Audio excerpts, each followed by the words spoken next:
국내장은 이제 외국인의 힘으로 인해서 코스피만 0.85%의 상승세를 보여주고 있고요. 상대적으로 코스닥 같은 경우에는 외국인하고 기관의 매도세가 나오고 있기 때문에 개인의 힘으로만 강보합권에서 움직이고 있습니다.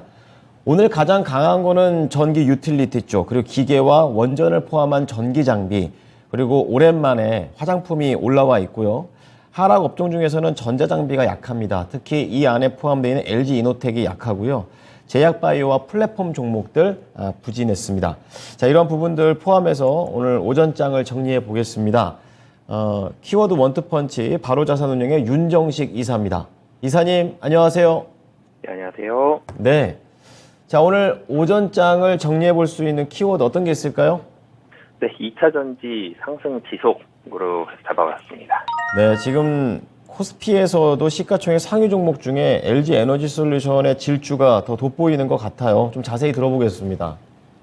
네, 지금 2차 전지 관련한 종목들을 좀 살펴보면 좀 전에 말씀 주셨던 LG 에너지 솔루션, 그리고 삼성 SDI, 그리고 SKO는 이제 SK 이노베이션의 100% 다회사죠. 이렇게 놓고 보면 두 종목은 이 전기전자 섹터에 속해 있고요. 이 세 번째 SK 이노베이션은 이제 화학 섹터에 속해 있습니다.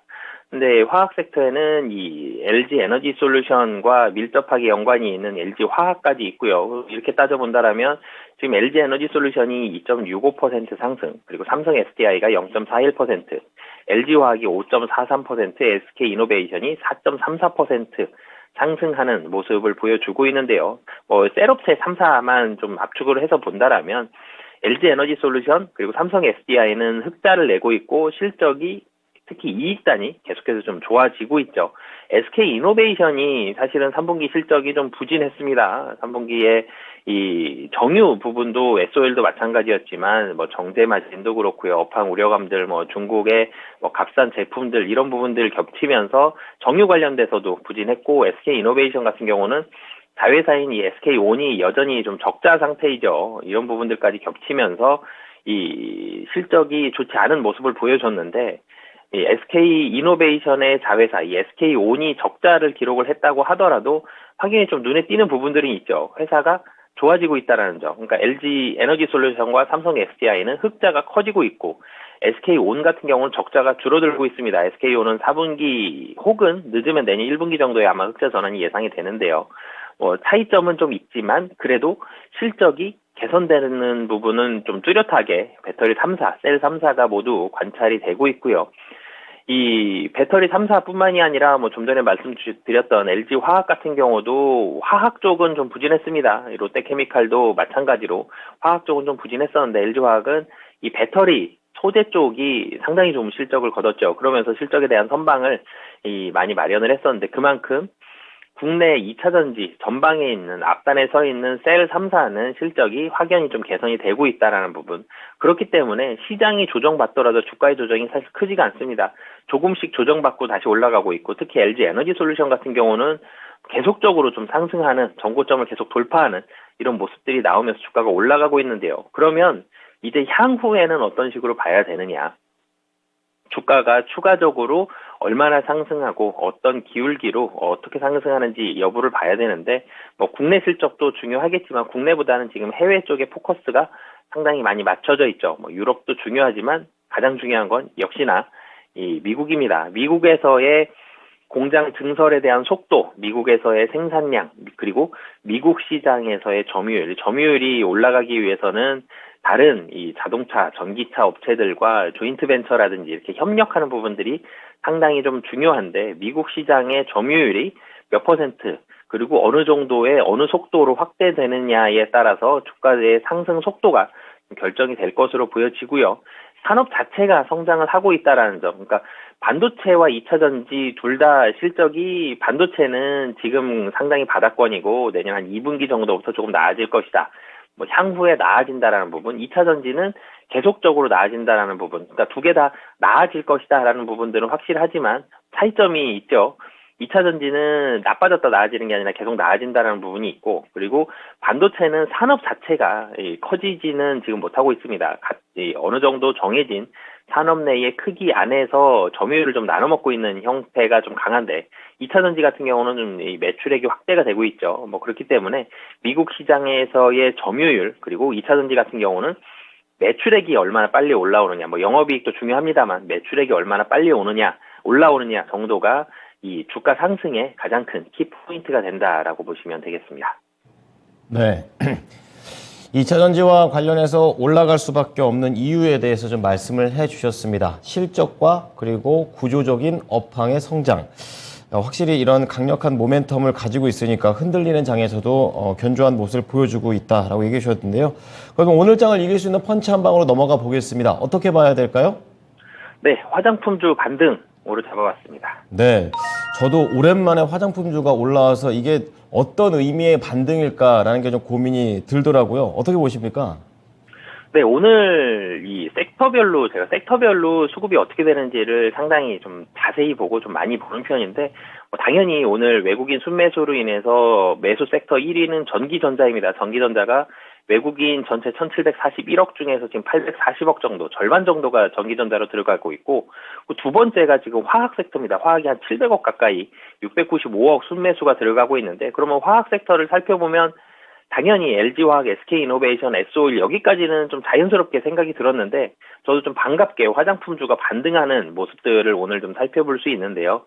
이 화장품주 같은 경우가 3분기 실적이 부진했습니다. 그럼에도 불구하고 오늘 매수가 들어가는 이유는 실적 부진하긴 했지만 내용이 괜찮았고, 그리고 4분기 실적은 기대가 된다라는 포인트로 오늘 화학 섹터로 외국인의 순매수, 전기전자에 이어서 화학 섹터로도 상당히 많은 금액이 순매수가 들어가고 있고, 외국인뿐만이 아니라 기관도 오늘 화학 섹터로, 기관은 순매도, 뭐 소폭의 순매도긴 하지만 거래소에서 화학 섹터로 261억의 순매수가 들어가고 있는 이유, 화장품주에 특히나 더 4분기 실적 기대감이다라고 보시면 되겠습니다. 정유주 같은 경우가 3분기 실적이 상당히 좀 부진했다가 이 4분기에는 좋아질 것이다, 이런 전망들이 있는데 비슷한 성격이거든요. 특히 아모레퍼시픽 같은 경우는 3분기 부진한 실적을 발표를 했습니다. 그럼에도 불구하고 오늘 5.72%, 5.4% 정도 상승을 하고 있는데, 최근에 이제 바닥권을 어느 정도 찍고 10월 26일 날 7% 급락한 이후에 다시 바닥 형성하고 올라가고 있고, 오늘 한 21선 회복하고 있는 이런 모습이 있는데, 아모레퍼시픽 같은 경우 특히나 더 본다라면 이 중국 쪽의 매출이 사실은 이전에 아모레퍼시픽 주가가 상당히 좋았을 때, 시가총액 최상위 종목에 아모레퍼시픽이 있었을 때를 살펴본다라면 중국이 이 아모레퍼시픽의 상승을 견인을 했습니다. 네, 하지만 이제 중국에서의 사드 이후에 상당히 매출액이 크게 감소했었고, 이번에도 실적 뚜껑을 열어보면 국내 매출 좀 줄었고요. 해외 매출도 줄었습니다. 국내보다는 해외가 조금 덜 줄었는데요. 중국 매출이 전년 동기 대비해서 40% 감소하면서 여전히 중국에 있어서의 중국 영업 적자가 200억 원대 이상으로 추정이 되는데요. 하지만 이 중국을 제외해 보면 좋았다는 게 시장의 분석입니다. 중국 이외에 이 아시아 전체 이익이 한 자릿수의 흑자를 기록을 했고, 뿐만이 아니라 이 유럽과 미국 지역의 매출이 상당히 좀 크게 늘었는데, 특히 미국 같은 경우 매출액이 거의 2배가 됐습니다. 97% 상승을 했고요. 유럽 쪽의 매출이 60% 정도 증가를 했습니다. 그리고 수출을 하는 종목이기 때문에 이 영업의 외화 환산 수익도 중국에서의 적자를 커버하고도 남을 만큼 이 외화 환산 수익도 크게 300억 원 이상 좀 발생하는 이런 모습들이 있었는데요. 그러면 중국이 영업 적자가 상당히 좀 크고 여전히 해외 매출 전체로 놓고 봤을 때는 감소를 했는데, 4분기를 그럼 왜 좋게 보느냐라는 부분들을 본다라면은, 우선은 아모레퍼시픽은 금년 들어서 계속적으로 좀 비용 효율화 노력을 지속을 해왔습니다. 이 부분에 있어서는 4분기에도 역시 비용 효율화 부분, 그러니까 중국을 비롯한 이 인건비, 그리고 지급 수수료, 마케팅비, 판관비, 이런 부분에 대한 개선이 이 4분기까지도 계속적으로 좋아지는 모습이 나올 것으로 보여지고요. 지금도 사실은 3분기도 비용 효율화는 진행이 되고 있습니다. 그래서 이 4분기 같은 경우는 인센티브 이런 부분들을 일부 좀 이 정리가 된 부분들이 있기 때문에 4분기는 최소 200억 원 이상 비용에 대해서는 상당히 기대해 볼 만한 기저 효과가 있다라고 보시면 되겠고요.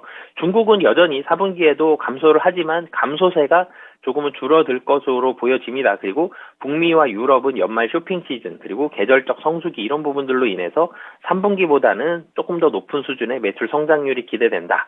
라는 부분. 그러니까 정리를 해보면 4분기에도 여전히 비용 효율화는 잘 진행이 될 것이고 그리고 미국과 유럽의 이 폭발적인 성장세가 계속적으로 진행이 되기 때문에 뭐 아모레퍼시픽 중심으로 하는 화장품 수출주들 특히 4분기에는 이 흑자가 예상이 된다. 실적이 상당히 좋아진다. 그렇기 때문에 지금 주가는 굉장히 좀 가격적으로 매력적인 자리다. 그렇기 때문에 오늘 뭐 기관과 외국인의 순매수가 들어가고 있다라고 보시면 되겠습니다.